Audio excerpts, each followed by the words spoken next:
من اكتر الوصفات اللي بحب اضيفها على معظم اكلاتي تديله طعم ولون وريحه هي هريسه الفلفل الاحمر. النهارده هنعملها مع بعض بطريقتي المفضله اللي انا عمري ما بغيرها. هي مختلفه شويه عن الطرق التقليديه اللي انتوا شفتوها، بس ان شاء الله متاكده اللي هيجربها هتعجبه. يلا قبل ما نبتدي نصلي على الرسول ونشوف هنعمل ايه. اول حاجه بتجيبي كميه الفلفل اللي انت عاوزاها سواء حار او بارد. النهارده انا هعمل هريسه بارده، ممكن تعملي ميكس ما بين الاتنين. بتقسمي الفلفلايه كده من النص على البلانشه وتبداي تتخلصي من كميه البذر كلها والاجزاء البيضة اللي بتكون في قلب الفلفل، ونقطع الفلفل لقطع صغيرة. مهم جدا نتخلص من كمية البذر، ما ينفعش اخد معلقة منها اضيفها على الاكل يكون مليان بذر، لا طبعا. هي بتطعم الاكل قوي، وخصوصا على خلطات المحشي والممبار بتكون خطيرة. عن كمان الصلصة المعلبة بتدي لون اكتر. جربوها بطريقتي هتعجبكم. كمان انا عاملاها بطريقه مختلفه شويه عن الطريقه اللي انتوا شفتوها قبل كده في فيديوهات كتير.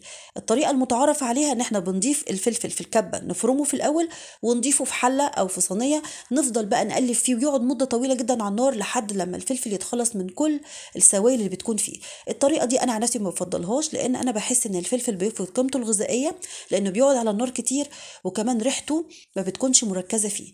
النهارده بقى هعملها بطريقه حلوه قوي. غسلت الفلفل للمرة التانية، وبعد كده هنزل بالكمية كلها في صينية مفروض كده أو حلة المتوفر عندك على نص كوباية مية. هنغطي بقى عليه ونهدي النار ونسيبه يستوي. كل لما يحتاج مية أضيف له حاجة بسيطة كده، ما أضيفش طبعا كمية مية كبيرة في الأول. أفضل بقى أقلب فيه، هو مش بيقعد كتير على النار زي الطريقة التانية اللي انتوا عارفينها. يعني مش هيكمل معاكي 10 دقايق ويكون الفلفل معاكي مستوي جدا. يعني تمسكي الفلفلاية كده تلاقي القشرة دايبة، والفلفلايه ذات نفسها اللحم بتاعها طري جدا. حسيت ان لسه شويه، ضفت ربع كوبايه ميه كمان. مش هياخد كميه سوائل كتير، لكن انا كده بحافظ على فايده الفلفل، وطعمه كمان بيكون مركز وريحته. خلاص هو كده استوى معايا. جبت الكبه وهو سخن، ما استناش يبرد ابدا، وهبدا اديله ضربه كده في الكبه لحد ما ينعم معايا. خطيره يا جماعه الطريقه دي. هخلص بقى الكميه كلها ونشوف ايه نوعيه البهارات اللي احنا نضيفها عليها. بعد كده جهزت البولة ونزلت بأول شوية ضربناهم في الكبة. شايفين كريمية ازاي؟ ولا قشر ولا بذر ولا أي حاجة خالص. على فكرة معجون هريسة الفلفل الأحمر بتتباع في أي هايبر كبير أو سوبر ماركت بأسعار غالية جدا. وادي بقى الشوية التانيين. الكمية دي على فكرة من كيلو فلفل أحمر، لو حابة تضاعفي المقدار زي ما تحبوا. هضيف بقى معلقة كبيرة من الملح، وزيها بابريكا تعزز اللون، ومعلقة صغيرة من السكر عشان تحفظها، وشوية زيت صغيرين قد 3 4 معالق مش أكتر من كده، ونقلب. أنا الحقيقة ما بضيفش عليها لا كمون ولا توم فريش ولا بصل بودر ولا توم بودر، بحس إن الحاجات دي بتغير طعمها.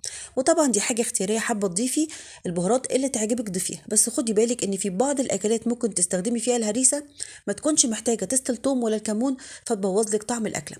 هي كده والله يا جماعة خطيرة.